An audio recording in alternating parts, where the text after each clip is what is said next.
Hello students. सो बेटा आज हम जो डिस्कस करेंगे that is our chapter 13 is your nuclei. Right. तो ये हमारा चैप्टर 13 है। ये भी जैसे आपने एटम पढ़ा था इसी तरीके से ये भी एक छोटा सा चैप्टर है, ज़्यादा बड़ा नहीं है और काफ़ी इंपॉर्टेंट चैप्टर है हमारे लिए। राइट। में जो हमारे पास में दो टॉपिक हैं बेसिकली। फर्स्ट आपका बेसिक टॉपिक है यानी न्यूक्लियस के बारे में है, न्यूक्लियाई के बारे में है। And the second topic is your radioactivity. ठीक है। दो इससे हमारे पास में न्यूमेरिकल पार्ट्स आता है ज़्यादा, इसमें मोस्टली थ्योरी पार्ट ही आता है। राइट। तो दोनों डिस्कस करेंगे। सबसे पहले देखिएगा न्यूक्लियस क्या होता है। जैसे हमने लास्ट उसमें पढ़ा, हमारे पास में अलग अलग मॉडल थे जैसे थॉमसन या रदरफोर्ड और या बोर्स एटॉमिक मॉडल। तीनों ने हमें एक चीज़ बताई कि कोई भी हमारे पास में जो पार्ट है उसके एक सेंटर में एक स्ट्रॉन्ग पॉजिटिव चार्ज है। ठीक है। पॉजिटिव चार्ज में, ठीक है, यही आपका जो स्ट्रॉन्गली कंसंट्रेटेड पॉजिटिव चार्ज है आपका सेंटर पे, इसी को हम कहते हैं न्यूक्लियस। इस न्यूक्लियस में हमारे पास में दो होते हैं, प्रोटॉन एंड न्यूट्रॉन्स। इसमें इलेक्ट्रॉन्स जो होते हैं वो हमारे पास में वो रिवॉल्व करते रहते हैं। प्रोटॉन और न्यूट्रॉन को कंबाइंड अगर हम कर दें तो इसको हम कहते हैं बेटा न्यूक्लियन। ठीक है। सो वन न्यूक्लियन, क्योंकि इस चैप्टर में ये वर्ड हम बहुत ज़्यादा पढ़ेंगे। What is your nucleon. ठीक है। One nucleon is your proton plus neutron, जो हम कंबाइंड होके कह देते हैं उसको हम न्यूक्लियन कहते हैं। राइट। नोट्स इसके प्रॉपरली आपके गिवन है, जैसे इसमें आपके गिवन थे क्वेश्चन आंसर की फॉर्म में। ठीक है। तो देखिए हम स्टार्ट करते हैं अपने नोट से। जैसे फर्स्ट टॉपिक आपका न्यूक्लियाई का बेसिक है, तो question number first, what's your question number first. It's your define the following terms. कुछ बेसिक टर्म है जो आपको डिफाइन करनी है। जैसे न्यूक्लियन क्या है, जो मैंने आपको बताया न्यूक्लियन क्या है। Proton and neutron which are present in the nucleus of a atom collectively are known as your nucleon. ठीक है। दोनों को हम जो कलेक्टिवली यानी कंबाइंड हम जो कहते हैं उसी को हम न्यूक्लियन कहते हैं। राइट। नेक्स्ट है आपका atomic number. what the number of protons in the nucleus are known as your atomic number. Mass number, the total number of proton and neutron present in a nucleus is known as your mass number. ठीक है। देखिएगा जो हमारे पास में जो atom होता है उसके पास में नंबर ऑफ प्रोटॉन आपके एटॉमिक नंबर होते हैं, number of proton plus neutron आपका मास नंबर होता है, और nuclear mass, total mass of proton and neutron are set to be your mass of nucleus और न्यूक्लियर मास। ठीक है। ये रिप्रेजेंटेशन है। जैसे एक्स हमारे पास एक एटम है, ठीक है, नीचे हम जेड जो है आपका वो एटॉमिक नंबर है और ए जो है आपका वो मास नंबर है। Right. So number of proton in the nucleus N P is equal to Z होता है। नंबर ऑफ न्यूक्लियन, जिसको न्यूक्लियन मतलब proton plus neutron, that is equal to A होता है। और नंबर ऑफ न्यूट्रॉन अगर हमें निकालना है तो यानी ये जो कंबाइंड है, ए में से जेड को माइनस करेंगे तो आपका सिर्फ आपके पास न्यूट्रॉन आएगा। ठीक है। नेक्स्ट क्वेश्चन नंबर 2 हमारे पास में। क्वेश्चन नंबर 2 कह रहा है what are the isotopes, isobars and isotones. ठीक है। तो आइसोटॉप्स यू नो, आइसोटॉप्स क्या होते हैं हमारे पास में, जिनका वो एलिमेंट जिनका एटॉमिक नंबर सेम होता है लेकिन एटॉमिक मास नंबर डिफरेंट होता है। यानी एक तरीके से हम कहें उसमें प्रोटॉन आपके सेम होते हैं लेकिन दोनों में न्यूट्रॉन जो होते हैं वो डिफरेंट होते हैं। They are said to be your isotopes. The atoms of an element which have the same atomic number but have the different mass are known as your isotopes. Such atoms contain same number of proton but different number of neutrons. Right. Next is your isobars. आपको पता है isobars means जिनके पास में total number of nucleon, nucleon means mass number same होता है। ठीक है। जिनका मास नंबर सेम हो लेकिन एटॉमिक नंबर डिफरेंट हो, उसको हम कहते हैं, आपके पास उसको कहते हैं हम आइसोबार्स। मींस उनके न्यूट्रॉन और प्रोटॉन इंडिविजुअली अलग अलग हो सकते हैं बट कंबाइंडली दोनों के सेम होते हैं। तो atoms of different element which have same mass numbers but different atomic number are known as your isobars. सब ठीक है, सेम उनके पास न्यूक्लियन सेम होगा, जैसे 26 फेरस 58 एंड 27 निकल 58, 20 कैल्शियम 40 एंड 18 आर्गन 40। तो 40 देखिएगा यहाँ पर 1H3 या हाइड्रोजन का ये आपका एक एक तरह से आइसोबार है आपका, और ये आपका 2He3 हीलियम का एक बार। दोनों के लिए आपका जो एटॉमिक मास नंबर है वो 33 है। नेक्स्ट है आपका isotones, the atom of different element which have the same number of neutron. Now number of neutron not nucleon, इसमें प्रोटॉन इक्वल होते हैं, आइसोटॉप्स में आइसोबार्स में न्यूक्लियन यानी कंबाइंड आपका प्रोटॉन प्लस न्यूट्रॉन दोनों इक्वल होते हैं, लेकिन आइसोटोन्स में number of neutron, that means A minus Z दोनों का डिफरेंस। जैसे 6C13 कार्बन का आइसोटॉप्स 6C13 और 7N14, इसमें देखिएगा 13 माइनस 6 7 नंबर ऑफ न्यूट्रॉन है, इसमें भी आपका 7 नंबर ऑफ न्यूट्रॉन है, तो इनको हम कहेंगे isotones, right.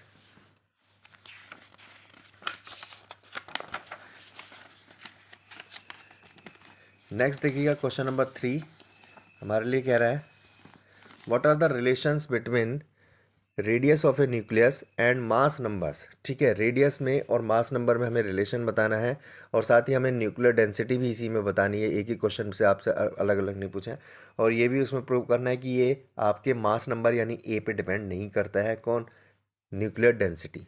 Although radius depends but nuclear density does not depend.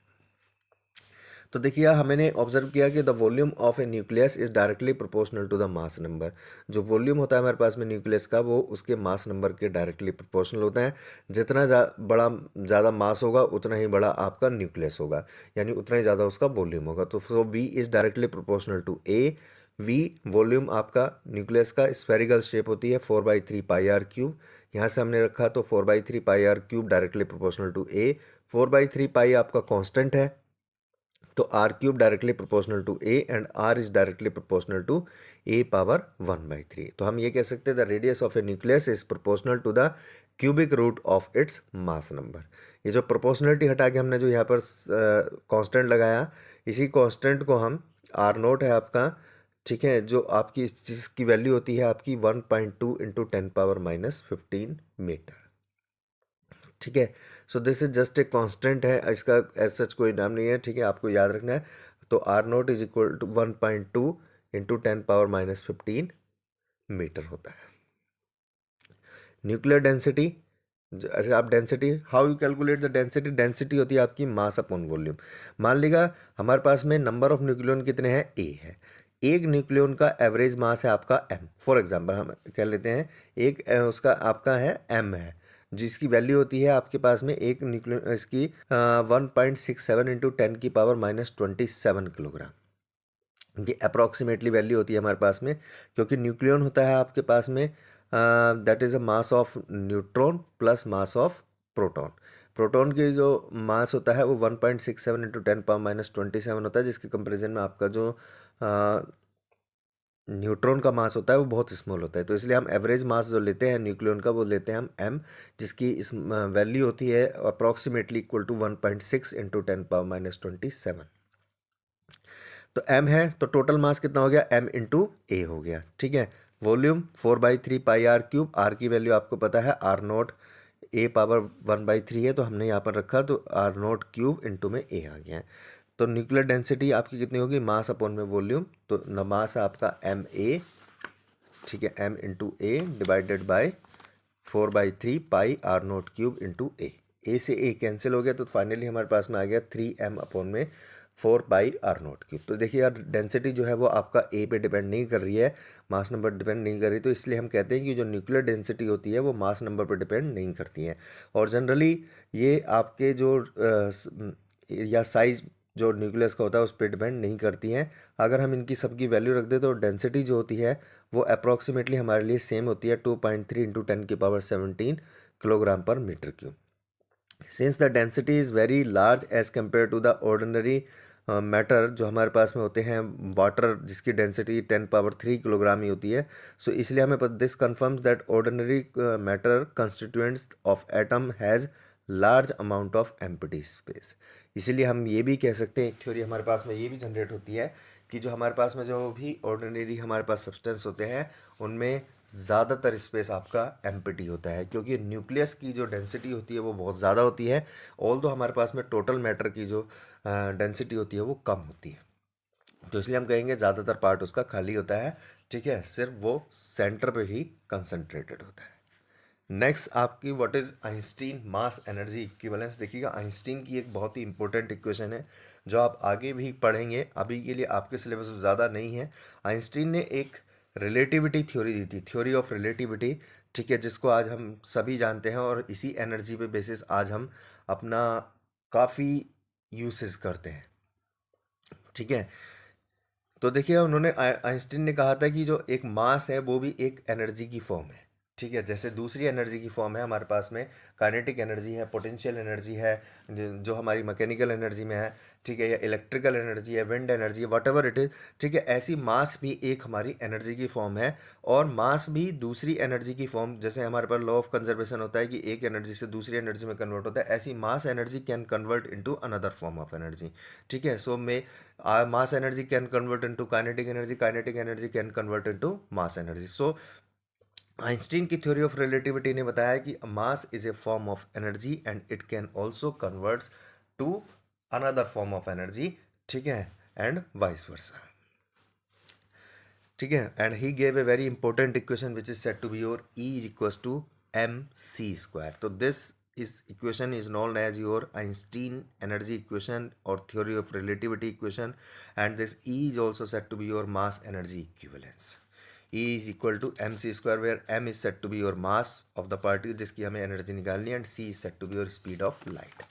जैसे इसका एक एग्जांपल मैं आप यहाँ पर हमारे क्वेश्चन सोल्व किया कि अगर हमें एनर्जी इक्विवेलेंट निकालना है या मास एनर्जी इक्विवेलेंट निकालना है 1 ग्राम ऑफ सब्सटेंस का, 1 ग्राम की सब्सटेंस का, तो हमने मास है हमारे पास में 1 ग्राम, जिसकी वैल्यू हमने केजी में कन्वर्ट किया तो 10⁻³ ग्राम आया, राइट। एंड ये हमारा पास हो गया। सी की वैल्यू आपको पता है स्पीड ऑफ लाइट 3 × 10⁸ होती है, तो कैलकुलेट हमारे पास में 1 ग्राम मैटर का जो आपके पास में energy equivalent I that is your 9 × 10⁻13 joule के इक्वल होगा, जो कि बहुत ज़्यादा होती है नॉर्मल आपकी जो कन्वेंशनल एनर्जी होती है।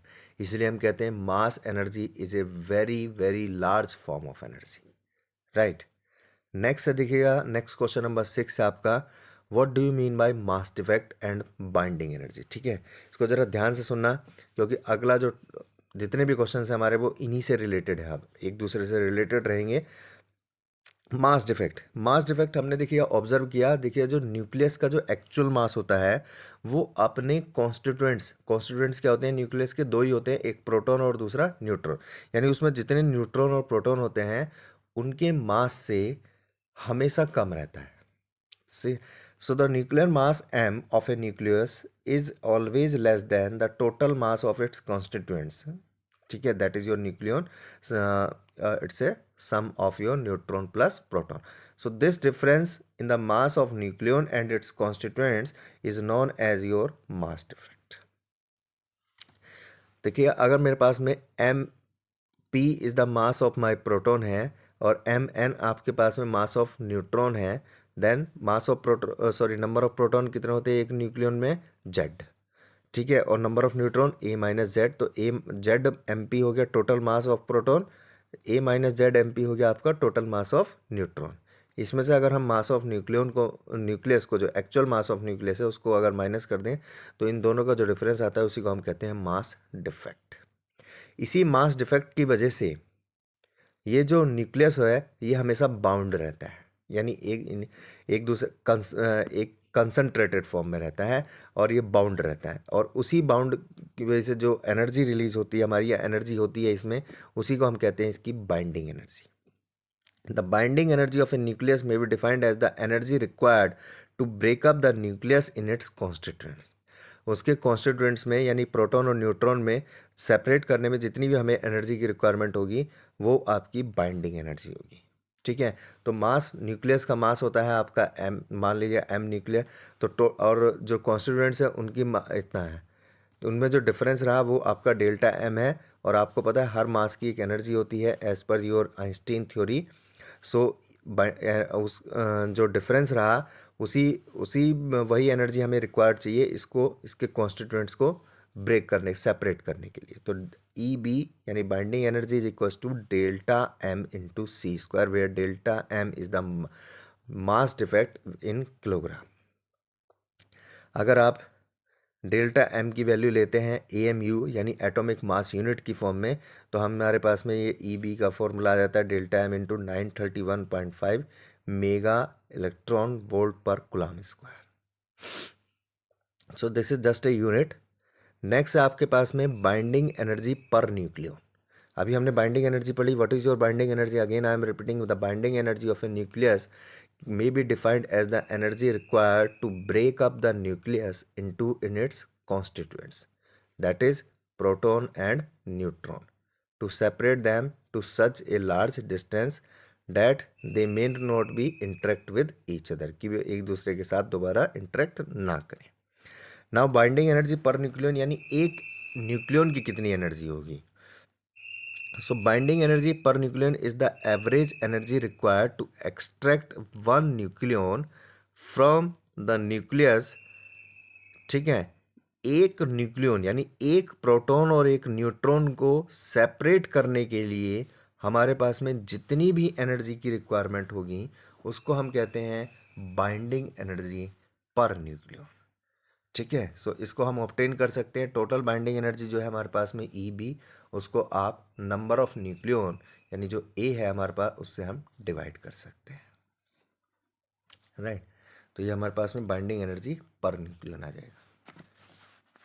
नेक्स्ट आपको बाइंडिंग एनर्जी पर न्यूक्लियन जो है हमारे पास में उसका एक ग्राफिकल रिप्रेजेंटेशन है। इसको जरा ध्यान से सुनना, ग्राफिकल, ये ग्राफ से हमारे पास में काफ़ी सारे क्वेश्चंस पूछे जाते हैं जो आगे भी आपसे पूछेंगे इसमें। ठीक है, तो देखिएगा जो ग्राफ है हमारे पास में ये कुछ इस तरीके से आता है, ये एक्सपेरिमेंटल डेटा है तो इसी तरीके से बनेगा। ये हाइड्रोजन एटम है, हाइड्रोजन के आपके पास में आइसोटॉप्स हैं, फिर helium, then carbon, oxygen, sulphur, ferrous, ठीक है, और हैवी एटम आते रहेंगे आपके पास में, एंड यूरेनियम। ठीक है, तो सबसे इम्पोर्टेंट बात देखो, हमें ये रट्टा नहीं मारना है इसका, हमें सिर्फ कुछ चीज़ें पॉइंट याद रखने हैं। वो पॉइंट है आपके पास में सबसे पहले कि जो बाइंडिंग एनर्जी पर न्यूक्लियन होती है, ठीक है, तो यहाँ पर अगर हम देखें ये जो सल्फ़र है, सल्फ़र से लेके, ठीक है, अप्रॉक्सीमेटली यहाँ पर जो आपका जो सब्सटेंस हैं ये वाले जो फ्रॉम दिस टू दिस आपको दिखाई दे रहा है, लगभग लगभग ये हॉरिजॉन्टल सी लाइन है। यहाँ से देखिएगा इंस्टेंटेनियसली इंक्रीज हो रही है और उसके बाद ये यहाँ पर जाके और फिर ये फिर कंटिन्यूसली डिक्रीज हो जाती है। सो बाइंडिंग एनर्जी पर न्यूक्लियन, ठीक है, इज एक्सपेरिमेंटली और प्रैक्टिकली कांस्टेंट, ठीक है, और you can say independent of atomic number for nuclei of middle mass number. ठीक है, और वो मिडल मास नंबर कितना होता है आपका 30 से लेके 170, यानी जिन जिन एटम्स का मास नंबर आपका 30 से 170 होता है उनके बीच में जो बाइंडिंग एनर्जी होती है वो एक तरह से जस्ट एक्सपेरिमेंटली और you can say practically constant होती है। ठीक है, जो मास बाइंडिंग एनर्जी पर न्यूक्लियन है उसकी maximum value 8.75 mega electron volt होती है, जो कि हमारे लिए फेरस के लिए होती है, यानी ए जब मास नंबर आपका 56 होता है, फेरस के लिए होती है 28 Fe 56 के लिए, और यूरेनियम जो कि एक स्ट्रॉन्ग आपका पार्ट है उसके लिए ये जो वैल्यू होती है वो होती है आपकी 7.6 mega electron volt.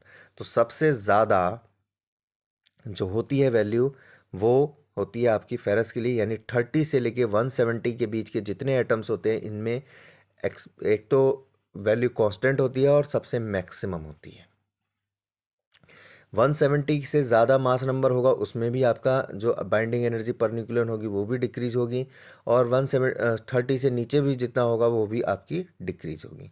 So EBN is lower for both light nucleus यानी ए जिसका लेस देन 30 है, और हैवी न्यूक्लियस जिसका ए आपका यानी मास नंबर आपका 170 से ज़्यादा है दोनों। तो ये हमारे इंपॉर्टेंट पॉइंट है जो हमें याद रखने हैं। बाकी आपके इसमें देखिए इस पर किस टाइप के क्वेश्चंस पूछे जाते हैं वो आगे हम डिस्कस करेंगे। What are the nuclear force give their important properties. ठीक है, न्यूक्लियर फोर्स क्या है और उनकी कुछ इंपॉर्टेंट प्रॉपर्टीज़। तो न्यूक्लियर फोर्स जैसे कि हमने अभी देखा, न्यूक्लियस में जो फोर्स आता है हमारे पास में, जो बाइंडिंग एनर्जी है या जो हमारे पास जो डेंसिटी है न्यूक्लियस की, वो बहुत ज़्यादा आती है।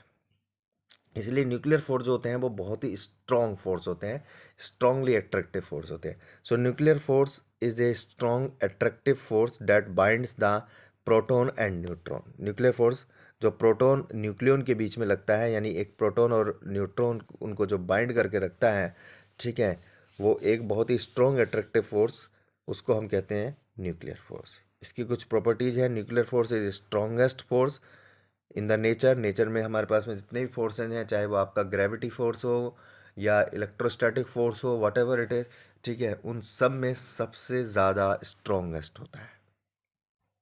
Next, this is much stronger than coulomb force and gravitational force, जैसे मैंने आपको बताया।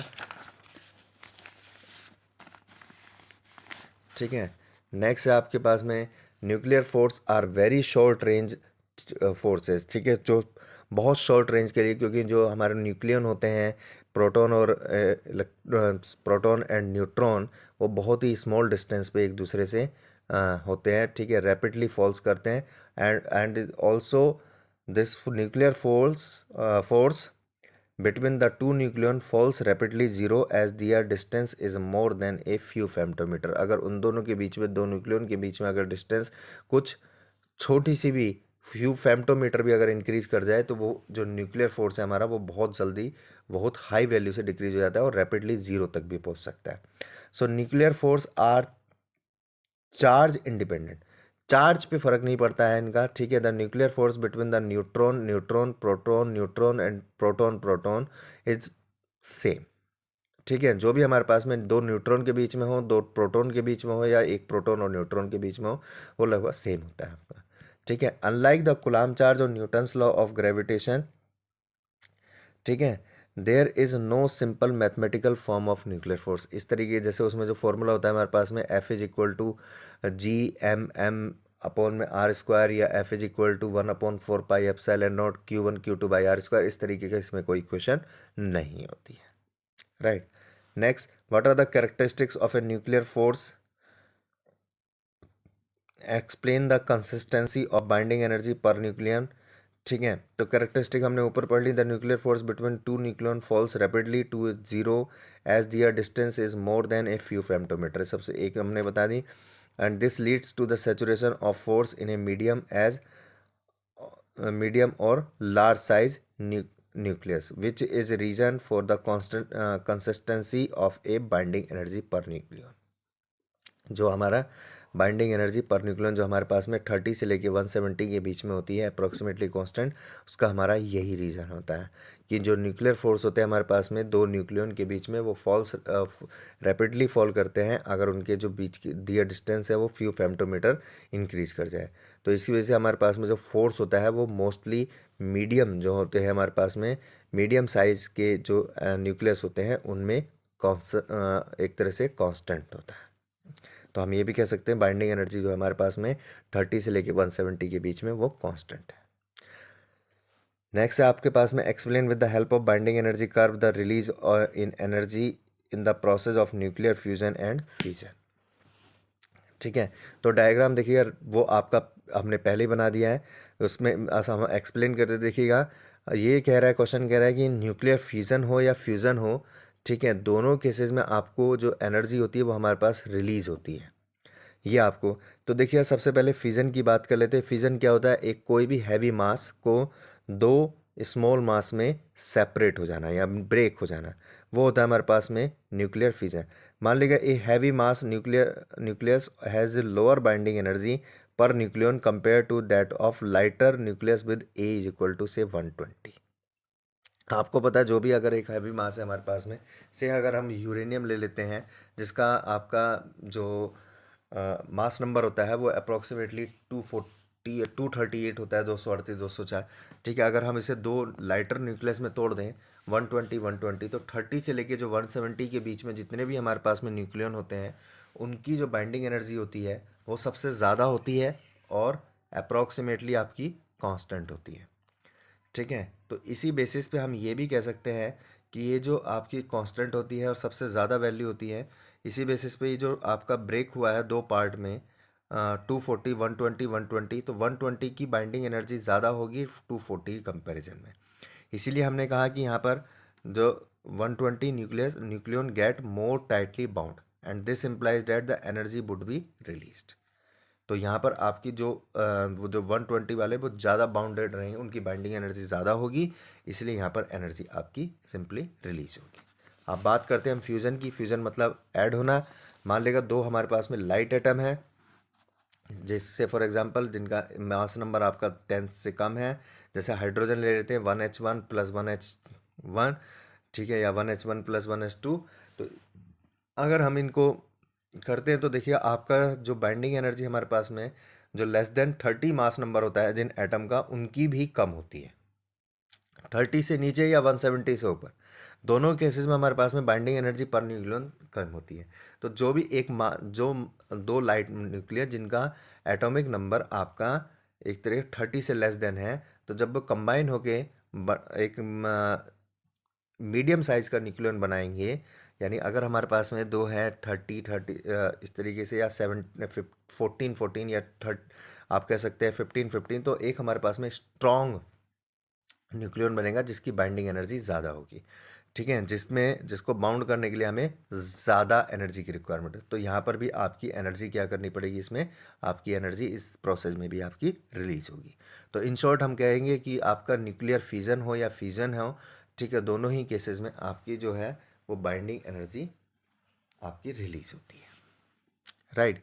तो ये सब आपके बाइंडिंग एनर्जी जो न्यूक्लियन कर्व था उसी से रिलेटेड क्वेश्चन हैं आपके। Next, right the two important conclusion which we can draw from binding energy curve जो हमारे पास में। तो सबसे पहले, the nuclear force is attractive and sufficiently strong to produce the binding energy of few mega electron volt per nucleon होती हैं।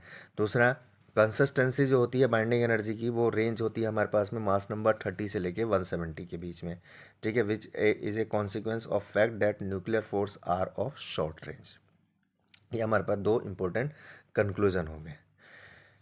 और भी आप लिख सकते थे, कोई नहीं, draw a graph between the potential energy of a pair of nucleon as a function of their separation and what is the significance of negative potential energy in this graph. ठीक है, तो आपको इंडिकेट करना है nuclear. तो वही हमारे पास में एक सिंपल सा ग्राफ है, दैट्स योर पोटेंशियल एनर्जी जो हमारे पास में। ठीक है, ये इस तरीके से ग्राफ, अब इसमें पॉजिटिव और नेगेटिव जो, और ये हमारे पास में सेपरेशन डिस्टेंस है। जैसे जैसे आपको पता है, you know the very well, separation distance हमारे पास में कुछ फ्यू फेम्टोमीटर इंक्रीज होती है तो आपके पास जो एनर्जी होती है वो शार्प एकदम डिक्रीज होती है। तो ये हमारे पास में जस्ट सेपरेशन डिस्टेंस थी, जैसे ही हमने इसको इंक्रीज़ किया ये आपकी ज़ीरो हो गई, और ज़्यादा इंक्रीज़ करेंगे तो सेपरेट हो गया आपका, और ये आपका increase. So negative potential energy signifies that the nuclear force is of attractive in nature. यहाँ पर आपका अट्रैक्टिव नेचर है, and the potential energy is minimum at a distance of about 0.8 femtometre पे। This means the force is attractive for larger distance, ठीक है, larger than 0.8 femtometre. अगर 0.8 फेम्टोमीटर से ज़्यादा होगा तो आपका जो फोर्स होगा उनमें जो वो अट्रैक्टिव होगा, and repulsive if they are separated by the distance less than 0.8 femtometre. अगर उनका, तो वो आपका रिपल्सिव होगा। तो ये हमें इस ग्राफ से मिलता है। So this was your the first topic of this chapter, that is your basic part of nuclei. इसमें हमारे क्वेश्चन आंसर फिर से मैं रिपीट कर देता हूँ। इसमें हमने क्या क्या पढ़ा, देखिएगा, न्यूक्लियन क्या है, the combined part of your neutron and proton are said to be your nucleon. ठीक है, atom number of proton in a nucleus are said to be your atomic number of neutron plus proton, that is number of nucleon in a atom are said to be your mass number. ठीक है, इसी basis पे हमने देखा कि दो अगर different element, दो डिफरेंट एटम हैं जिनके मास नंबर सेम होंगे तो उनको हम टॉप्स कहते हैं। जिनके एटॉमिक नंबर सेम होंगे उनको हम जिनके एटॉमिक नंबर सेम होंगे उनको हम आइसोटॉप्स कहते हैं। और जिनके मास नंबर यानी आपके दोनों के नंबर ऑफ न्यूक्लियन सेम होंगे उनको हम आइसोबार्स कहते हैं। और जिनके नंबर ऑफ न्यूट्रॉन सेम होंगे उनको हम आइसोटॉन्स कहते हैं। ठीक है, रिप्रेजेंटेशन हमने आपको बताया कि कोई भी एटम है हमारे पास में लिखा हुआ है एक्स, उसके नीचे ये जेड आपका एटॉमिक नंबर होता है और ए आपका मास नंबर होता है। ठीक है, जेड आपको नंबर ऑफ प्रोटॉन बताता है और ए आपको number of proton plus neutron, यानी कि जिसको हम कंबाइनली कहते हैं न्यूक्लियन बताता है। ठीक है, अगर हमें नंबर ऑफ न्यूट्रॉन निकालने हो तो Z minus A is set to be your number of neutron आ जाते हैं आपके। ठीक है, ये हमने पढ़ा। इसके अलावा हमने पढ़ा, ठीक है, तो नेक्स्ट हमने इसमें देखा था मास डिफेक्ट। मास डिफेक्ट हमारे पास में मास डिफेक्ट आया आप, अच्छा उससे पहले हमने पढ़ी थी mass energy.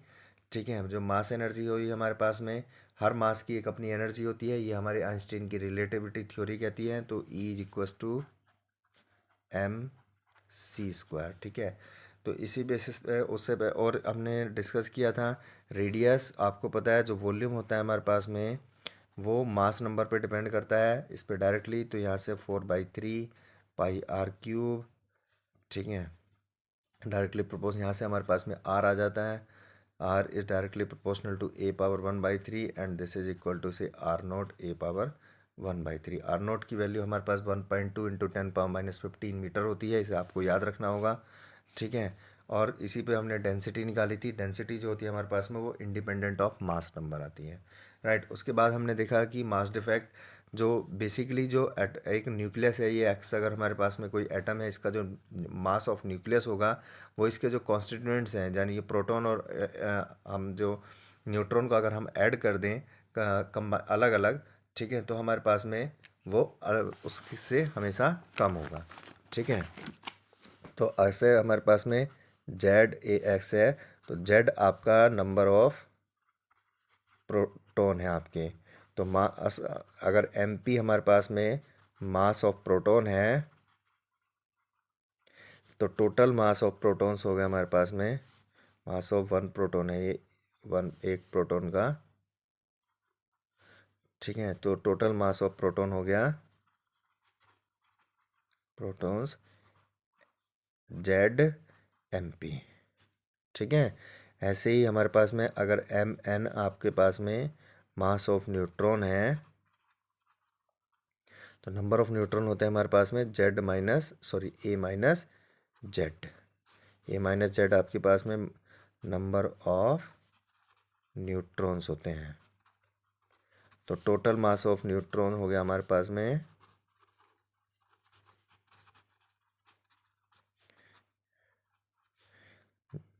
Z minus it's A-Z into में MN। तो अगर हमें ये जो कॉन्स्टिट्यूएंट्स हैं हमारे पास में, यानी जो मास of proton plus mass of अगर हम न्यूट्रॉन करेंगे तो टोटल आता है हमारे पास में it's your ZMP plus A-Z MN। ये हमेशा जो मास ऑफ न्यूक्लियस होता है हमारे पास में, टोटल मास ऑफ न्यूक्लियस जो होता है उससे ज़्यादा होता है। तो इन दोनों के डिफरेंस को ही हम कहते हैं मास डिफेक्ट। ठीक है, और अगर किसी न्यूक्लियस को अगर हम उसके कॉन्स्टिट्यूएंट्स यानी प्रोटॉन और न्यूट्रॉन में अगर हम सेपरेट कर दें, ब्रेक कर दें, तो उसमें जो एनर्जी लगती है उसी को हम कहते हैं binding energy, that is Δmc²। It is said to be by binding energy. Now the binding energy per nucleon, ठीक है, EB, that's your binding energy EB upon में नंबर ऑफ न्यूक्लियन यानी मास नंबर। ठीक है, इसी का एक curve है हमारे पास में। वो जो कर्व है वो पहले इंस्टेंटेनियसली इंक्रीज होता है, देन ये एक वैल्यू के लिए कांस्टेंट हो जाता है, फिर डिक्रीज करता है। ये जो वैल्यू के लिए कांस्टेंट होता है उसका मास नंबर होता है 30 से लेके 170 के बीच में, ठीक है। तो यानी ए इज इक्वल टू 30 से लेके 170 के बीच में हमारे पास में ये अप्रोक्सीमेटली कांस्टेंट रहता है। और सबसे ज़्यादा जो मैक्सिमम वैल्यू होती है वो ए इज इक्वल टू 56 पे होती है हमारी, ठीक है। एंड कितनी होती है हमारे पास में, that's your 8.51 mega electron volt. इसके अलावा अगर 70 से ज़्यादा होगा तब भी ये वैल्यू डिक्रीज होगी, और 30 से कम होगा तब भी ये वैल्यू डिक्रीज होगी। इसी वजह से हम कहते हैं कि हमारे पास में चाहे न्यूक्लियर फ्यूज़न हो या फिज़न हो, दोनों केसेस में हमारे पास में एनर्जी, जो बाइंडिंग एनर्जी होती है वो रिलीज होती है, राइट। तो ये हमारा फर्स्ट टॉपिक था इसका, जो हमने डिस्कस किया। इसके नोट्स आपको मैं शेयर कर दूंगा, ठीक है। आप उसमें गो थ्रू कर सकते हैं क्वेश्चन वाइज, ठीक है। नेक्स्ट जो टॉपिक है हमारा इसका second topic, that is said to be your radio activity.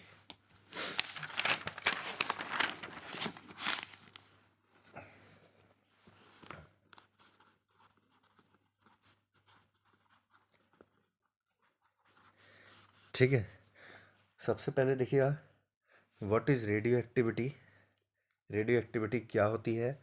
तो radioactivity is a phenomena of spontaneous disintegration of a nuclear of an atom with the emission of one or more penetrating radius।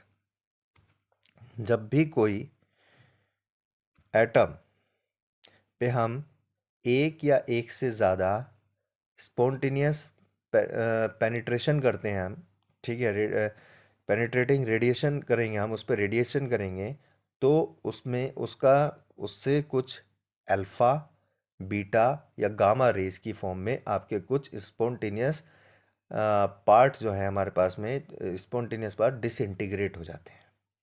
इसी property को हम radio activity कहते हैं, और जिस material से ये होता है वो उसको हम रेडियो एक्टिव मटेरियल कहते हैं। अभी हम बाइंडिंग एनर्जी पर न्यूक्लियन के हिसाब से हम पढ़ के आए हैं, जो हमारे पास में जिनका मास नंबर 30 से लेके 170 के बीच में होता है, उनकी बाइंडिंग एनर्जी पर न्यूक्लियन सबसे ज़्यादा होती है। इसलिए उस पर जो हम रेडिएशन करते हैं उनसे हमारे पास में जो डिसइंटीग्रेट पार्ट होते हैं, यानी alpha, beta, gamma rays generally जो निकलती हैं हमारे पास में, तीन हम यहाँ से पार्टिकल पढ़ेंगे, अल्फ़ा, बीटा और गामा रे, ठीक है। वो नहीं हो पाएंगी क्योंकि वो सबसे ज़्यादा बाइंडिंग है। लेकिन अगर 170 से ज़्यादा हो किसी का मास नंबर, तो वो अल्फ़ा, बीटा, गामा रेज को एमिट कर सकता है, यानी एमिशन होता है। तो ऐसे मटेरियल को हम कहते हैं रेडियो एक्टिव मटेरियल, ठीक है। और भी कोई भी हो सकते हैं इस तरीके के। तो now what is your radioactivity, ठीक है। It is radioactivity is a phenomena of spontaneous disintegration of a nucleus of an atom with the emission of one or more than one penetrating radiations like alpha, beta और gamma rays, ठीक है। Next question number 2 है हमारे पास में, कुछ alpha, beta, gamma rays जो radiations है हमारे पास में, उनको आपस में कंपेयर करना है। तो ये हमारे पास में एक कंपैरिजन की टेबल है यहाँ पर, अल्फा, बीटा, गामा। सबसे प्रॉपर्टी हमने यहाँ पर नेचर। अल्फा जो होता है बेसिकली एक हीलियम न्यूक्लियस होता है 2He4। बीटा एक इलेक्ट्रॉन का, ठीक है, इलेक्ट्रॉन का एमिशन होता है आपके generally, electron of nuclear origin -1E0। Gamma high energy EM waves electromagnetic radiations होता है इसमें, ठीक है, जो ज़ीरो, गामा ज़ीरो एक तरीके से, ठीक है। इसमें आपका न्यूट्रॉन यहाँ पर जिसके पास कोई चार्ज नहीं होता है, इसमें चार्ज 2E होता है, इसमें -E, और इसमें चार्ज 0 होता है, ठीक है। आयोनाइजिंग, अच्छा सॉरी, मास इसमें देखिएगा ये 6.67 × 10⁻⁻27 जो हीलियम का होता है, इसमें एक इलेक्ट्रॉन का मास, ठीक है, 9.1 × 10⁻31, ठीक है। यहाँ पर जो रेस्ट मास होता है वो आपका 0 होता है, राइट। आयोनाइजिंग पावर इसमें सबसे 10⁴ times of gamma rays, 10⁻2 times of gamma rays, and सबसे मिनिमम होती है। पेनिट्रेटिंग पावर इसकी सबसे मिनिमम होती है, इसमें 10⁻2 times of alpha rays, and इसकी होती है 10⁴ times of alpha rays. Penetration power gamma rays की सबसे ज़्यादा होती है, और आयोनाइजिंग पावर आपकी अल्फा रेज की सबसे ज़्यादा होती है, राइट। नेक्स्ट आपके पास में state the Soddy Fajans displacement laws for radioactive transformation. जो हमारे पास में सोडी फैजान की इक्वेशन थी, जो डिस्प्लेसमेंट उसने दी रेडियो एक्टिविटी, तो उसने कहा देखिएगा अगर कोई भी हमारे पास में रेडियो न्यूक्लियस है जो अल्फा पार्टिकल करेगा, तो उसमें अगर हमारे पास में ZXA है, यानी Z उसका मास एटॉमिक नंबर है, A उसका मास नंबर है, तो जब अल्फा पार्टिकल निकलेगा तो उसमें से एटॉमिक नंबर में से उसके 2 की कमी डिक्रीज हो जाएंगे, और जबकि आपके जो मास नंबर है उसमें से 4 डिक्रीज हो जाएगा। So this will be X-2 and A-4। ठीक है, इस पे क्वेश्चंस हमारे बहुत आते हैं, इस चीज़ को बहुत ध्यान रखना। ठीक है, इस पे हमारे क्वेश्चंस काफ़ी आते हैं। बताओ हमारे असाइनमेंट में भी है किस टाइप के क्वेश्चंस आते हैं, कहाँ पर अल्फा होगा, कहाँ पर बीटा, कहाँ पर गामा, इस चीज़ का हमें ध्यान रखना है।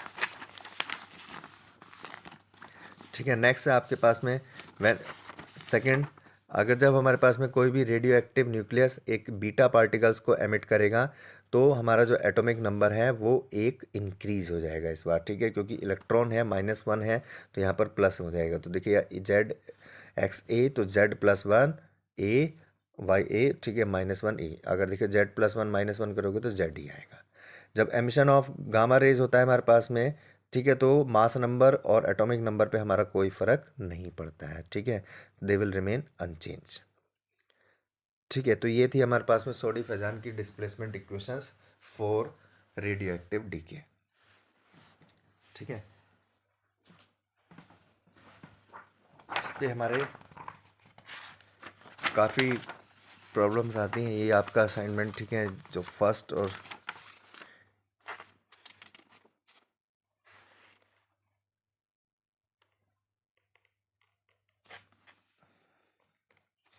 जैसे देखिए इसमें हमारे असाइनमेंट में काफ़ी सारे क्वेश्चंस हैं, राइट। यही क्वेश्चन है आपके पास में यहाँ पर।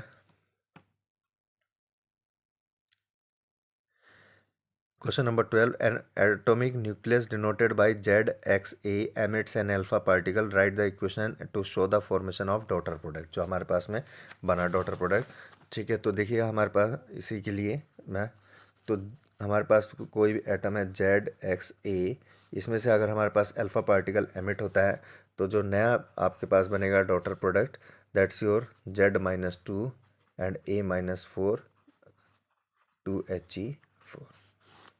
ठीक है, ये सिंपल सा आंसर हो गया आपका। नेक्स्ट आपका 13, यूरेनियम है 92 uranium 235 undergoes an alpha decay transform to thorium, what is the mass number and atomic number of nuclear.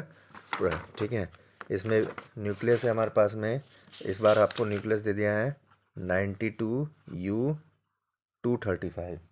ठीक है, इसमें से अल्फ़ा डीके हुआ हमारा, तो एक अल्फ़ा पार्टिकल, तो हमारे पास में एक यानी 2He4 आपका थोरियम बनता है हमारे पास में। ठीक है, तो थोरियम बना तो कितना हो जाएगा, इसमें से 2 - 90 एंड डेट्स योर 231।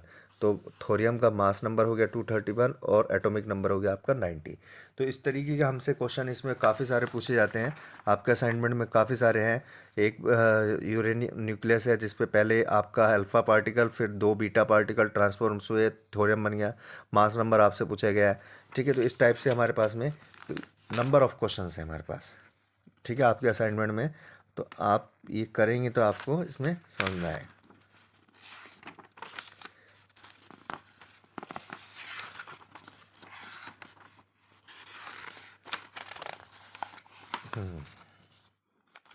जी देखिएगा, जैसे ये क्वेश्चन बहुत फेवरेट क्वेश्चन होता है एग्जामिनर के लिए इस टॉपिक से। ठीक है, जो क्वेश्चन नंबर 26 टाइप का है।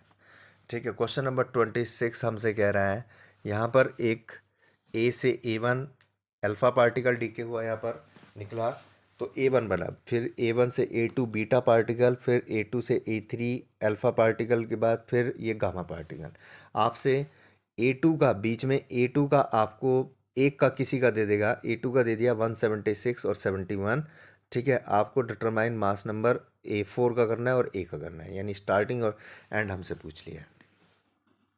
ठीक है, तो अभी के लिए हम सिर्फ इतना पार्ट करेंगे, बाकी सेकंड पार्ट बाद में। तो ये हमसे कहा गया है, चलिए हम इसको करते हैं।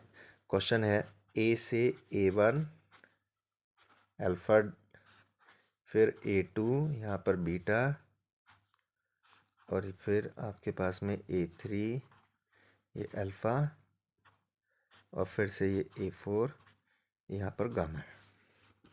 ठीक है, ये हमें क्वेश्चन कहा गया। और A2 जो है, A2 के लिए हमें दे दी गई है एक A2 का यह है 71 176। ठीक है, तो पहले हमें A2 के मैंने, तो A2 से अटैच जितने भी होंगे A3 और A1 हम निकाल सकते हैं। A2 है 71 176। चलिए आगे पहले ये देख लेते हैं। इससे अल्फ़ा पार्टिकल निकला, अल्फ़ा डीके हुआ, तो देखिए इसमें ये कितना हुआ होगा 69 एंड ये 172, इधर प्लस 2He4, तो A3 निकल गया। सिमिलरली जरा A2 से पीछे चलते हैं हम, जरा हम यहाँ से बीटा पार्टिकल निकला है, यह आपका 71 176, बीटा डीके हुआ है इसमें -1E0, राइट। तो इधर जो A1 हुआ है, A1 पे कितना होगा, ये 72 176, A1 निकल गया, A3 निकल गया। अब हमें तो निकालना A4, अगर देखो A3 पता है तो A4 निकल जाएगा हमारे लिए। ये फर्स्ट स्टेप था जो हमने A2 से लेफ्ट और राइट दोनों तरफ किया, ये निकल गया हमारे पास में। ये 72 आ गया, 176, ये आ गया हमारे पास 69 172। गामा पे देखिएगा, अगर मैं डायरेक्ट कर दूं यहाँ पर गामा से, देखिएगा गामा पे कोई फ़र्क नहीं पड़ता, ये जीरो गामा ज़ीरो होता है, तो ये तो 69 172 ही रहेगा। तो एक आंसर तो हमें मिल गया, A4 तो निकल गया। अब हम देखिएगा ये यहाँ पर अल्फ़ा हुआ है, A1 A से A, यानी ये इसमें इसकी मैं इक्वेशन लिख लेता हूँ। A से एक अल्फ़ा डीके हुआ A1 पे, इसका है 72 176 प्लस 2He4, तो A कितना रहा होगा, ये 74 और ये आपका 180, तो A है हमारा 74 180। ये हमारा सेकंड आंसर भी हो गया, हमसे यही पूछा गया था, राइट। तो इस तरीके से हमसे क्वेश्चन पूछे जाते हैं। आपके इसमें काफ़ी सारे क्वेश्चंस हैं, अगर आप देखेंगे तो मोस्टली क्वेश्चंस हमारे पास में इसी से आता है। एक क्वेश्चन आपका रेडियो एक्टिविटी का कंफर्म आता है। इसमें दो टॉपिक है, न्यूक्लियस न्यूक्लियाई, और इसमें न्यूक्लियाई में हमारे पास में जो सबसे ज़्यादा इम्पोर्टेंट पार्ट है वो आपका है बाइंडिंग एनर्जी का। ठीक है, बाइंडिंग एनर्जी हमारे पास सबसे ज़्यादा इम्पोर्टेंट है, और दूसरा पार्ट आपका रेडियो एक्टिविटी का है, इससे 100% क्वेश्चन आता है। ठीक है, तो अब हम ये हमारे पास में रेडियो, अब देखिए नेक्स्ट है आपके पास में radio active decay law.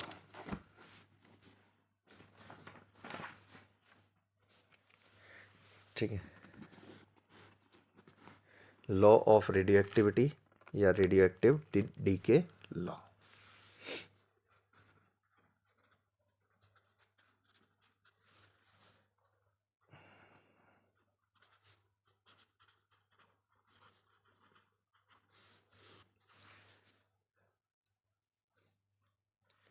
So radioactive decay law क्या कहता है, देखिएगा रेडियो एक्टिव डीके लॉ या law of radioactivity decay law, law of radioactivity decay, decay का मतलब होता है एक तरीके से लॉस, ठीक है, टूटना। तो ये कहता है the number of nuclei undergoing the decay per unit time, यानी rate of nuclei undergoing the decay are directly proportional to the number of nucleus in the sample. कहने का मतलब ये है कि जितना बड़ा न्यूक्लियस होगा, जितना ज़्यादा न्यूक्लियस होगा आपका, जितने नंबर ऑफ न्यूक्लियस होंगे हमारे पास में, जो नंबर ऑफ न्यूक्लियाई हैं हमारे पास, वो जितने ज़्यादा होंगे डीके आपका उतना ही ज़्यादा होगा। कैसे पता, ये हमने जो हमारे पास में जो इक्वेशन थी, जो हमने बाइंडिंग एनर्जी पर न्यूक्लियन का कर्व पढ़ा था, मैंने आपको कहा था सबसे इंपॉर्टेंट है, उसी पे बेस्ड हमारा आगे की टॉपिक है, उसी से हमने पता करा कि जितना ज़्यादा होगा, यानी उससे ज़्यादा होगा तो हमारे पास में बाइंडिंग एनर्जी पर न्यूक्लियन उतनी ही कम होती जाएगी। तो इसी बेसिस पे हम ये कहते हैं कि अगर हमारे पास में n नंबर ऑफ न्यूक्लियन है, so delta n by delta t यानी change with respect is directly proportional to n, or you can say this dn by dt is directly proportional to n. This dn by dt constant यहाँ पर हम लगा देते हैं से lambda n, और since जैसे मैंने आपको बताया it is going to decrease, decay का मतलब होता है decrease, so negative sign only indicates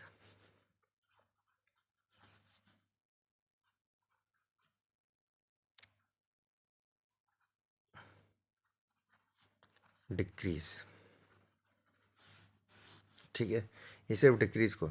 so finally हमारे पास में एक इक्वेशन हो गई D N by D T is equal to minus lambda N, where lambda is set to be your radio active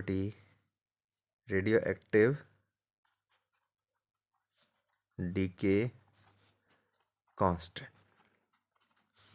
lambda आपका रेडियो एक्टिव डीके कांस्टेंट कहलाता है, या हम इसे डिसइंटीग्रेशन कांस्टेंट भी इसी को कहते हैं।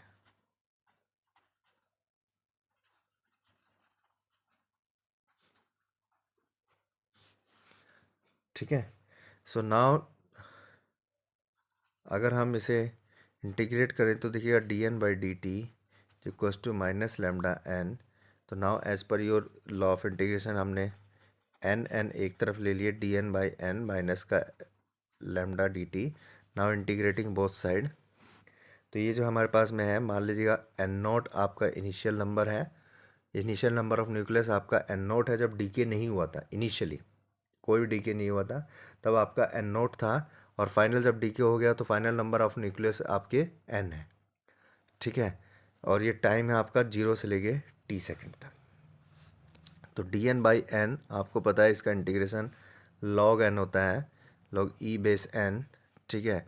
माइनस लैम्डा तो कांस्टेंट है बाहर, ये डी टी आ जाएगा, और डी टी का आपको पता है इट्स योर टी होता है, और लिमिट आपकी 0 से टी, यहाँ पर एन नोट से लेके एन तक, ठीक है।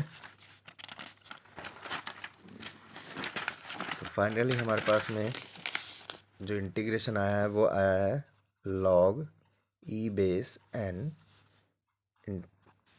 Not to N is equals to minus का lambda T 0 to T.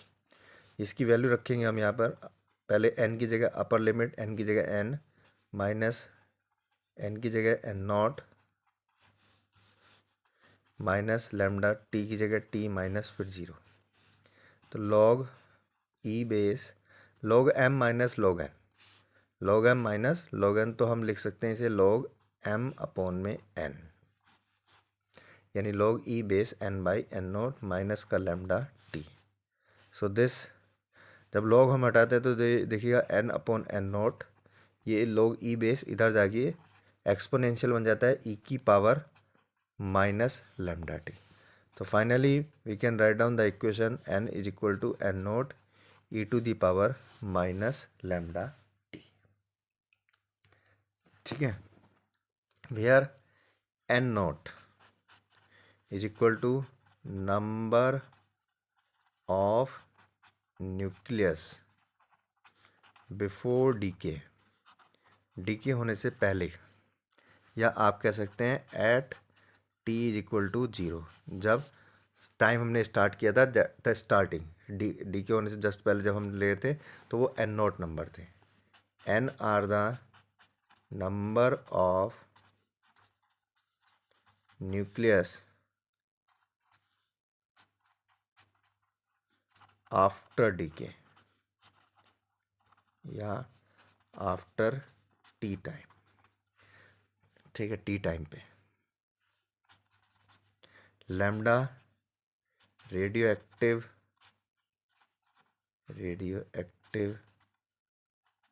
DK constant, हर मटेरियल का अपना अपना होता है, ठीक है। तो ये हमारे पास में n is equal to N naught E to the power minus lambda T, एक बहुत ही इंपॉर्टेंट इक्वेशन आ गई। ठीक है, इसी पे बेस्ड हमारे पास में देखिए ये एक्सपोनेंशियल है, वो भी डिक्रीजिंग नेगेटिव में। तो जैसे जैसे आपके पास में टाइम बढ़ता जाएगा, आपके नंबर ऑफ जो न्यूक्लियस हैं वो आपके डिक्रीज होते जाएंगे, वो भी एक्सपोनेंशियली। तो अगर हम ग्राफिकल रिप्रेजेंटेशन बनाएं तो इनिशियली जब टी था तो ये आपका N is equal to N naught था। ठीक है, टी जब जीरो था, ये टाइम है आपका, तो टाइम जब जीरो था तो N is equal to N naught था, और ये उसके बाद में आपका इस तरीके से डिक्रीज होता था। ये डिक्रीज मान लो यहाँ पर एन नोट बाई टू हो गया, एन नोट बाई फोर हो गया, एन नोट बाई इस तरीके से होता है। ठीक है, इसी पे बेस्ड हम एक पढ़ेंगे जिसका नाम है आपका half life.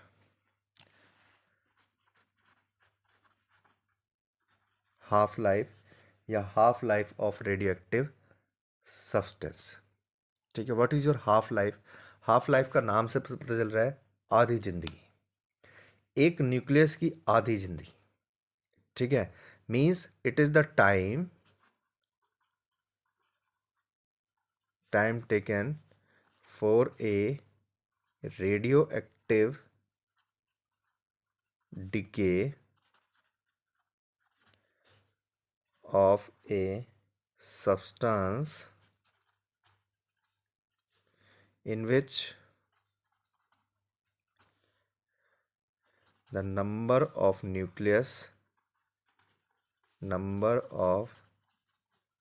nucleus becomes half of its initial number of nucleus।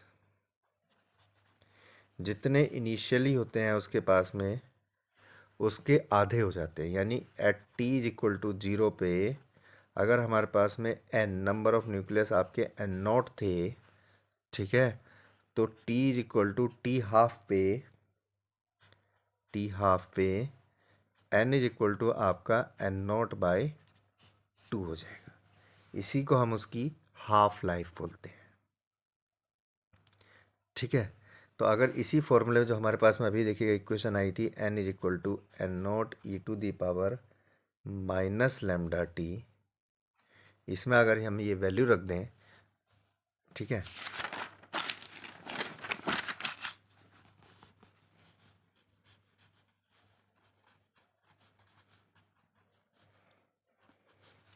इसमें अगर हम ये वैल्यू रख दें, एन हो गया आपका N naught by two is equal to N naught E to the power minus lambda, और टी, यही टी हमें टी हाफ निकालना है।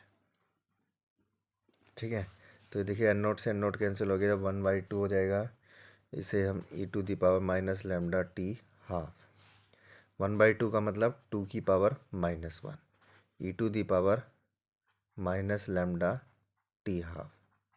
ठीक है, दोनों तरफ पावर माइनस में है, तो हम दोनों को रिवर्स करेंगे तो हम ये भी लिख सकते हैं two is equal to E to the power plus lambda T half. ठीक है, जब हम ये एक्सपोनेंशियल हटाते हैं तो हम लॉग ले लेते हैं, जैसे लॉग को हटाया था तो एक्सपोनेंशियल आया था, वैसे ही एक्सपोनेंशियल हटाने के लिए so now taking log on both side, तो logarithm of two with E base is equal to logarithm of E base E to the power lambda T half.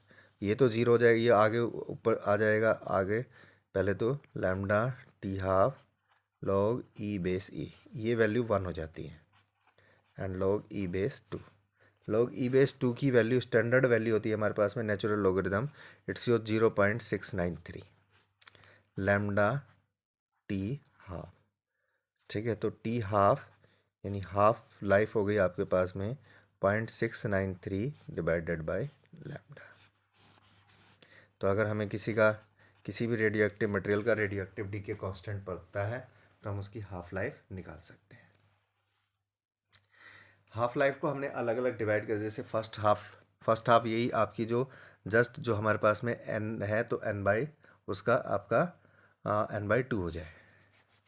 ठीक है, सेकेंड हाफ जो एन बाई टू है उसका भी half हो जाए, ठीक है, तो ऐसे ही हमारे पास में फर्स्ट हाफ इस लाइफ मतलब पहले तो देखिए ओरिजिनली एन नोट था, तो N naught by two, second half N naught by two का और हाफ हो जाए,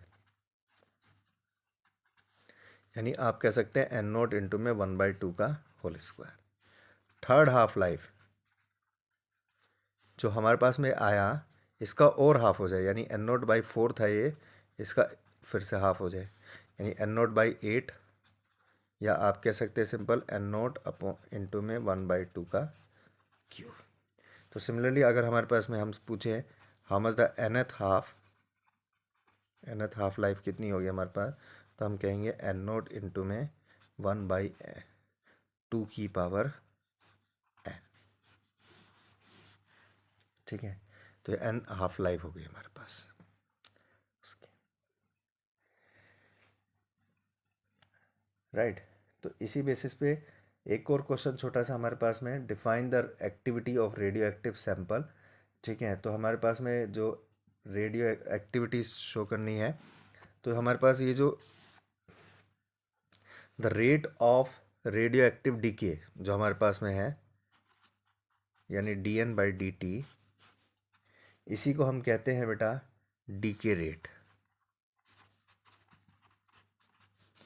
ठीक है, इसी को हम कहते हैं डीके रेट।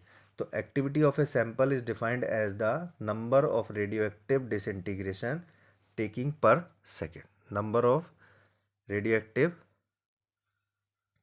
डिसइंटीग्रेशन जितने भी हो रहे हैं हमारे पास में पर यूनिट टाइम, यानी per unit second, that is also known as your decay rate. इस आर से डिनोट करते हैं हम इसे, तो are is equal to dN/dt, और इसकी न्यूमेरिकल वैल्यू लेते हैं हम इसमें। ठीक है, only numerical value, negative sign, and this was your, अगर न्यूमेरिकल वैल्यू देखें हम इसकी, तो that was your lambda N थी। तो यानी हम कह सकते हैं R is equal to lambda N. ठीक है, सिंस यू नो,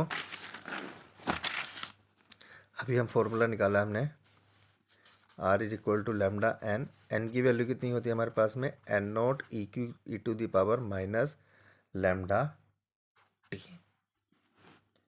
ठीक है, तो ये हमारे पास में ये हो गया डी के रेट। हम इसे R is equal to lambda N naught को हम लिख देते हैं आर नॉट, क्योंकि लैम्डा भी कांस्टेंट है, एन नॉट भी आपकी इनिशियल वैल्यू है, लैम्डा टी। तो आर है यहाँ पर हमारा decay rate at any time T, and R naught है आपका, ठीक है, इनिशियल डीके जो at time T is equal to 0 पे जितना भी था हमारा, दैट्स योर लैम्डा इंटू में एन नॉट। इस डीके रेट की जो यूनिट होती है, एसआई यूनिट, वो आपकी होती है बैक्यूरेल। बैक्यूरेल नाम के साइंटिस्ट ने दिया था, तो इसलिए बैक्यूरेल इसकी यूनिट होती है, बी क्यू से डिनोट करते हैं हम इसे। दूसरी यूनिट और होती है इसकी curie, 1 curie is equal to होता है 3.7 इंटू 10⁻10 बैक्यूरियल। बात तो इस टाइप के क्वेश्चंस आते नहीं हैं, अगर आपको आता है तो अगर आपको जनरली ये क्यूरी में गिवन होगा, तो first convert your 1 curie into becquerel, because the SI unit is your becquerel for decay rate. ठीक है, डीके रेट की जो हमारे पास में होती है वो आपकी बैक्यूरियल आपकी एसआई यूनिट होती है। नेक्स्ट आपके पास में, जैसे आपने हाफ लाइफ पढ़ी, ऐसी आपकी mean life.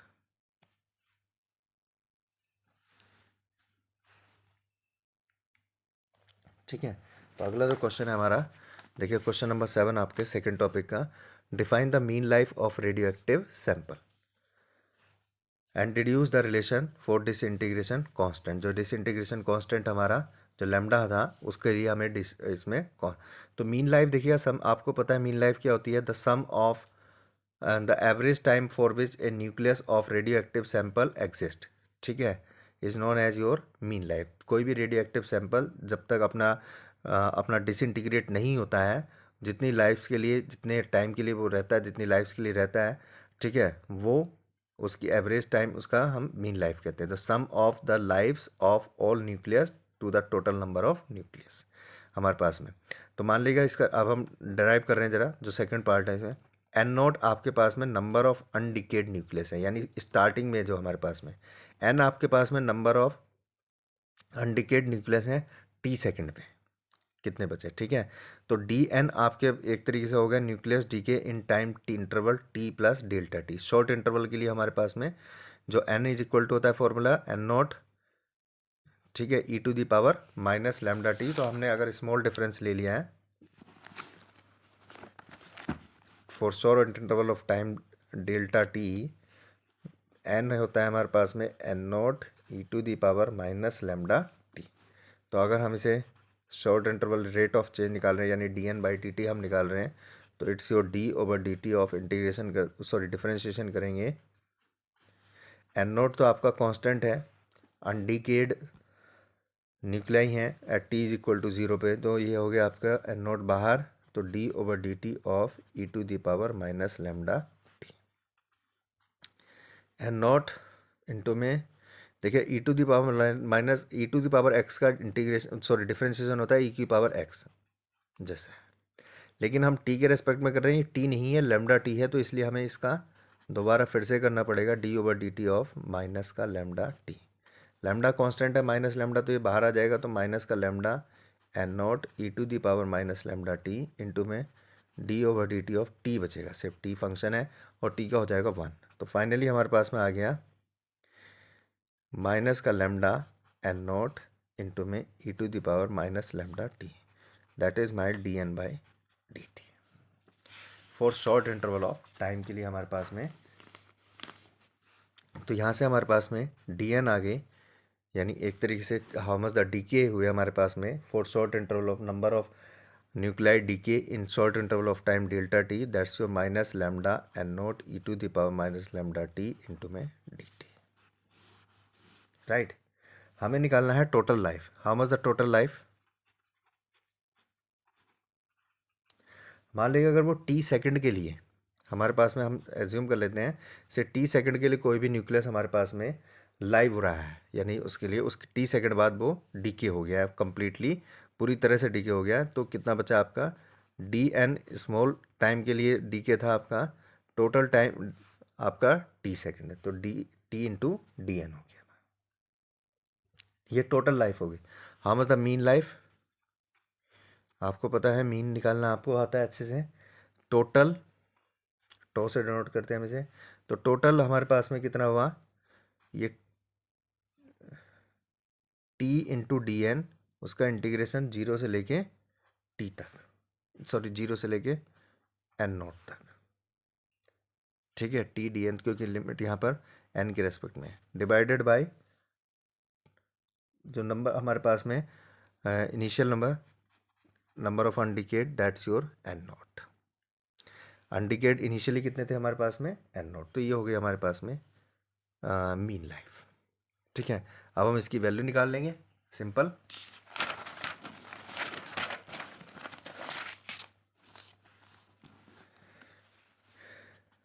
To is equal to integration zero to N naught T into D N divided by n naught. Now just put the value and find the answer. 0 to n naught t dn की value थी हमारे पास में n naught lambda, हाँ minus भी था, तो minus तो बाहर आ जाएगा बेटा, माइनस का lambda N naught E to the power minus lambda T into में सॉरी डी टी, ठीक है। देखो अभी हमने वैल्यू निकाली थी डी एन की, माइनस का lambda N naught E to the power minus lambda T D T, ये हमने वैल्यू उठा के रख दी, ठीक है, डिवाइडेड बाय एन नोट, ठीक है। देखो ऊपर जो कांस्टेंट है यहाँ पर टी के रेस्पेक्ट में हम कर रहे हैं, टी को छोड़ के बाकी सब कांस्टेंट है, तो लैम्डा एन नोट ऊपर से बाहर आ जाएगा, ये एन नोट नीचे भी है और माइनस लगा देते हैं, इंटीग्रेशन बचेगा जीरो से टी का, सिर्फ T E to the power minus lambda T into D T, ठीक है। ये एन नोट से एन नोट कैंसिल हो गया, ये देखिएगा यहाँ पर दो फंक्शन है आपके टी, और आपने मैथमेटिक्स में सीखा होगा इंटीग्रेशन दो का, तो यहाँ पर हमारा ये टी फर्स्ट फंक्शन होगा और लैम्डा की पावर माइनस ई टी आपका सेकंड फंक्शन होगा। ठीक है, तो ये माइनस का लैम्डा, अब हम इसे अगर इंटीग्रेट करेंगे तो आपको पता है कैसे होता है। ठीक है, first function as a this रखा होता है, टी इंटीग्रेशन करते हैं हम माइनस ई की power minus lambda T into में D T minus integration of पहले D over D T of first function का जो भी हमारे पास में होता है उसका डिफ्रेंशिएशन इंटू में इंटीग्रेशन ऑफ जो सेकंड फंक्शन है हमारे पास में lambda T into D T, और जो बाकी बचेगा फिर उसका फिर से एक बार इंटीग्रेशन। ये इंटीग्रेशन का बेटा चेन रूल होता है हमारा, सॉरी प्रोडक्ट रूल। तो माइनस का लैम्डा इंटू में यहाँ पर लिमिट ज़रा हम लगा देंगे, लिमिट आपकी 0 से लेके एक सेकंड 0 टू इन्फिनिटी, टाइम आपका जो है वो 0 टू इन्फिनिटी है। ठीक है, क्योंकि हमारी जो वैल्यू थी 0 टू एन थी, जब अगर आप इसमें वैल्यू में पुट करोगे जो डी टी और डी एन में रिलेशन है तो हमारे पास लिमिट चेंज हो गई। Lambda now E to the power minus lambda T का जो इंटीग्रेशन होगा वो E to the power minus lambda T आएगा। सिंस ये टी नहीं है इसलिए अपॉन में माइनस लैम्डा आ जाएगा। लिमिट आपकी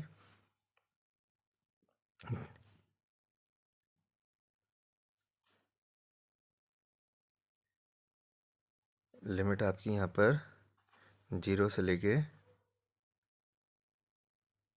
ओके सॉरी ये टी इसके अंदर आएगा 0 से लेके इन्फिनिटी तक, माइनस टी का डिफ्रेंशिएशन यहाँ पर 1 हो जाएगा, तो इंटीग्रेशन बचेगा ये 1 हो जाएगा, इसका आएगा E to the power minus lambda T upon में माइनस लैम्डा, और ये यहाँ पर आपके पास में 0 टू इन्फिनिटी है, एंड अगेन इसका अभी एक बार इंटीग्रेशन और करना है, तो माइनस लैम्डा। देखो यहाँ पर E to the power minus lambda जब हमारे पास में आएगा तो E to the power minus lambda आपका 0 हो जाता है। कोई भी एक्सपोन पावर माइनस इन्फिनिटी होती है तो वो 0 हो जाएगी, लैम्डा टी जब आप माइनस इन्फिनिटी 0 हो जाएगा, और माइनस करके जब आप 0 रखोगे तो ये टी वाली जो टर्म है ये 0 हो जाएगी। तो कुल मिला के दोनों टर्म आपकी एक बार ये इसकी वजह से 0 होगा, इसकी एक बार इसकी वजह से, तो कुल मिला के ये हो गया हमारा 0 माइनस। ठीक है, इसके बाद बचा ये आपके पास में माइनस का माइनस माइनस ये प्लस हो जाएगा, 1 अपॉन में लैम्डा आ जाएगा बाहर। अब अंदर बचेगा सिर्फ और सिर्फ ई की power minus lambda T into में D T and from 0 to infinity. Right, सिर्फ इतना बचा, और ये हमारे पास में एक माइनस का लैम्डा बाहर है और इंटू में 1 बाई लैम्डा ये अंदर से आ गया। इंटीग्रेशन बच रहा है आपके पास में 0 to infinity E to the power minus lambda T into में डी टी का, ये माइनस 1, इसका इंटीग्रेशन करेंगे ई की power minus lambda T upon में फिर से लैम्डा वो भी माइनस का, और लिमिट 0 टू इन्फिनिटी, तो ये माइनस का लैम्डा बाहर आ जाएगा फिर से। चलो अभी रहने दो -1। ठीक है, अब ज़रा आप वैल्यू पुट कीजिए E to the power minus infinity, तो माइनस का इन्फिनिटी अपॉन में माइनस का लैम्डा, माइनस ई की पावर 0 अपॉन में माइनस का लैम्डा। तो फाइनली हमारे पास में आ गया ये, देखिए ई की पावर माइनस इन्फिनिटी ये फिर से 0 हो गया, तो माइनस ये तो 0 हो गया, ये माइनस का ई की पावर 0 मतलब 1 हो गया, तो 1 अपॉन में माइनस लैम्डा, तो ये बचेगा आपका अंदर सिर्फ माइनस का 1 बाई लैम्डा। ठीक है, तो ये माइनस माइनस प्लस हो गया, तो कुल मिला के बचा आपका 1 बाई लैम्डा। तो जो मीन लाइफ है हमारे पास में फाइनल जब हमने इतना बड़ा इंटीग्रेशन किया तो वो आ गई आपकी 1 बाई लैम्डा, यानी 1 अपॉन में 1 reciprocal of your disintegration constant, यानी हम कह सकते हैं lambda is equal to 1 upon tau, या फिर ठीक है, सिंस हमारे पास में एक फॉर्मूला था टी हाफ साइकिल का, ज़रा याद कीजिए, वो था आपका 0.693 अपॉन में लैम्डा, तो हम इसे ऐसे भी तो लिख सकते हैं भाई T half is equals to 1/λ की वैल्यू होती है T mean 0.693 of T tau. यानी हमारे पास में एक तरीके से हम कह सकते हैं the half life of any radioactive decay is equal to 69.3% of your mean life होती है हमारे पास, यानी 0.693 ऑफ मीन लाइफ।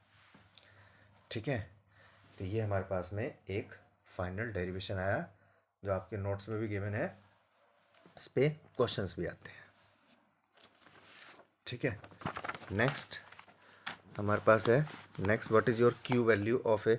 इसको क्यू वैल्यू को भी बहुत अच्छे से समझना है, क्योंकि जो मैंने आपको क्वेश्चंस कराए थे, जैसे हमने क्वेश्चंस करे थे ना जो जिसमें आपको अल्फ़ा डीके और बीटा डीके, उसमें आपसे क्यू वैल्यू भी पूछी जाती है। Q value that's your it's a energy. तो Q value of a reaction represents the energy release और absorb in a nuclear reaction. जो भी हमारे पास में न्यूक्लियर रिएक्शन हो रही है उसमें जो एनर्जी एब्जॉर्ब या फिर रिलीज हो रही है उसको हम उसकी क्यू वैल्यू कहते हैं। It is also known as your disintegration energy, उसको हम डिसइंटीग्रेशन एनर्जी भी कहते हैं। The Q value of a nuclear reaction is the difference between the initial mass energy and the total mass energy of the decay product, जो हमारे पास DK हुए हैं। जैसे हमारे पास इसका देखिए बहुत सिंपल सा A plus B is equals to C plus D है। ये जो सी प्लस डी प्रोडक्ट्स होते हैं इनको हम डॉटर प्रोडक्ट भी कहते हैं। ठीक है, या आप ये भी कह सकते हैं दिस आर द प्रोडक्ट, ये प्रोडक्ट है, ये रिएक्टेंट है, ये रिएक्टेंट होते हैं, ये आपके प्रोडक्ट होते हैं। ठीक है, तो हम कहेंगे ये रिएक्टेंट है, ये आपके प्रोडक्ट हैं। तो क्यू वैल्यू जो होती है हमारे पास में M A plus M B minus का M C plus M D into में सी स्क्वायर। ठीक है, इतना फॉर्मूला याद रखना है आपको और कुछ नहीं करना। कोई भी इक्वेशन हमारे पास में गिवन होगी हम क्यू वैल्यू इसी तरीके से निकालेंगे। ये आपके रिएक्टेंट है, ये प्रोडक्ट है, या इनको हम डॉटर भी बोलते हैं, डॉटर प्रोडक्ट। ठीक है, तो मास ऑफ ए प्लस जो भी हमारे पास में प्रोडक्ट है उनको मास ऐड कर लो। अगर एक होगा तो एम ए हो जाता, मान लो बी नहीं होता तो एम ए, इधर सी उनको ऐड उसको माइनस कर देंगे इंटू में सी स्क्वायर। अगर क्यू पॉजिटिव आया तो इक्वेशन जो होती है हमारे पास में वो एक्सोथर्मिक होती है, और क्यू अगर हमारे पास में निगेटिव आया तो वो जो इक्वेशन होती है हमारे पास में एंडोथर्मिक इक्वेशन होती है। ठीक है, इसका एग्जांपल देखिएगा अल्फ़ा डी। अब हमारा जो अल्फ़ा बीटा गामा पार्टिकल्स उस पर बेस्ड है आपका ये तीनों क्वेश्चंस। जो अगले क्वेश्चन है question number 9, 10 and 11, all 3 questions are very very important. ठीक है, तो क्वेश्चन नंबर 9 है आपका what is your alpha decay, give an example. Alpha decay is a process in which an unstable nucleus transforms itself ए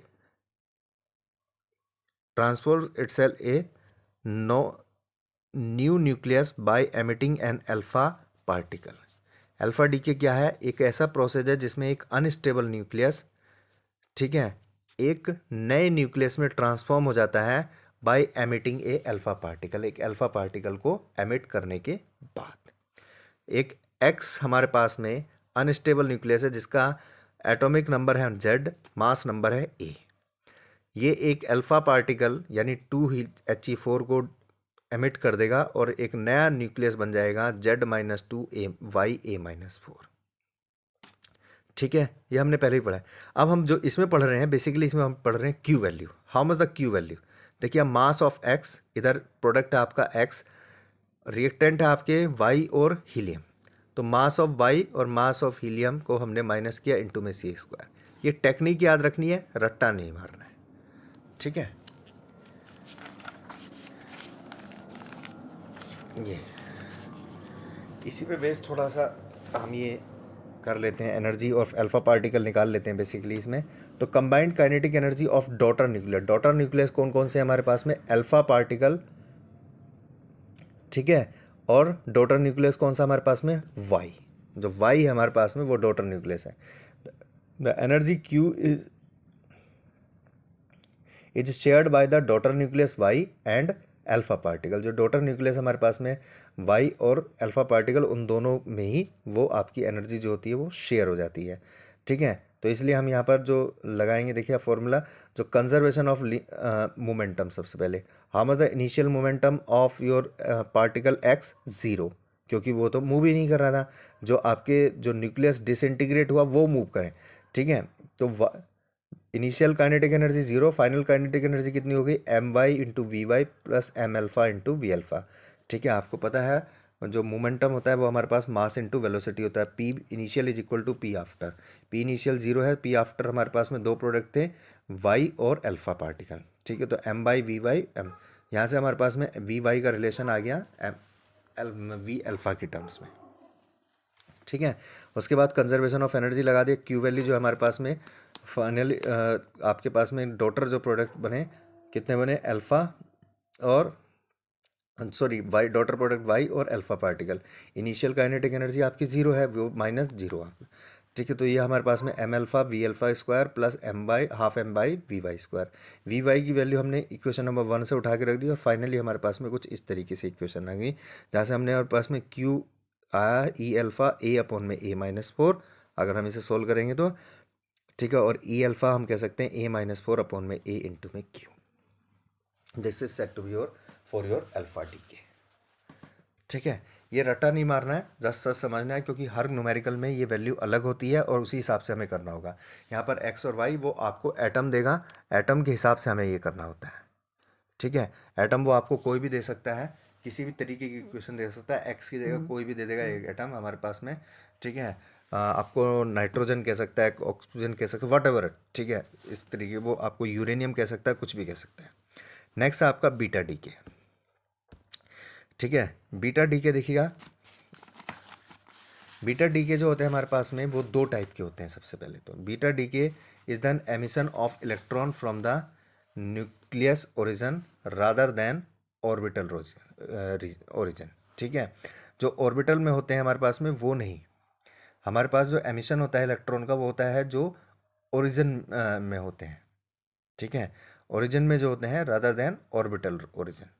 ठीक है, beta D के आपके दो टाइप के होते हैं, either your negative beta D के और पॉजिटिव बीटा डी के। ठीक है, अब तक आपने सिर्फ एक बीटा डी के देखा था, यहाँ पर जरा पॉजिटिव और नेगेटिव दोनों देखिएगा, बीटा माइनस डी के और बीटा पॉजिटिव डी के। जनरल जो अगर बीटा डी के आपसे पूछा जा रहा है तो that's your beta minus D के है। बीटा माइनस डी के में क्या है, कोई भी एक अनस्टेबल न्यूक्लियस, ठीक है, which has the excess number of neutron, अगर उसके पास में एक न्यूट्रॉन ज़्यादा है तो वो क्या करता है, कन्वर्ट कर लेता है अपने आप को एक स्टेबल न्यूट्रॉन प्लस प्रोटॉन की फॉर्म में, यानी स्टेबल न्यूक्लियन की फॉर्म में। If a unstable nucleus has excess neutron then needed for stability a neutron converts itself into a proton, वो अपने आप को एक प्रोटॉन में कन्वर्ट कर लेता है। And so hence beta minus decay an electron and antineutron are created and emitted from the nucleus. तो मान लिया हमारे पास में न्यूक्लियस है 0 और 1। ठीक है, इसमें से एक इलेक्ट्रॉन निकल जाता है, -1 निकल जाता है, तो देखिए -1 ये 0 1p1 यानी एक प्रोटॉन बन जाता है आपका 1p1, और ये जो एंटी न्यूट्रॉन है 0 न्यू बार 0 ये हमारा निकल जाता है।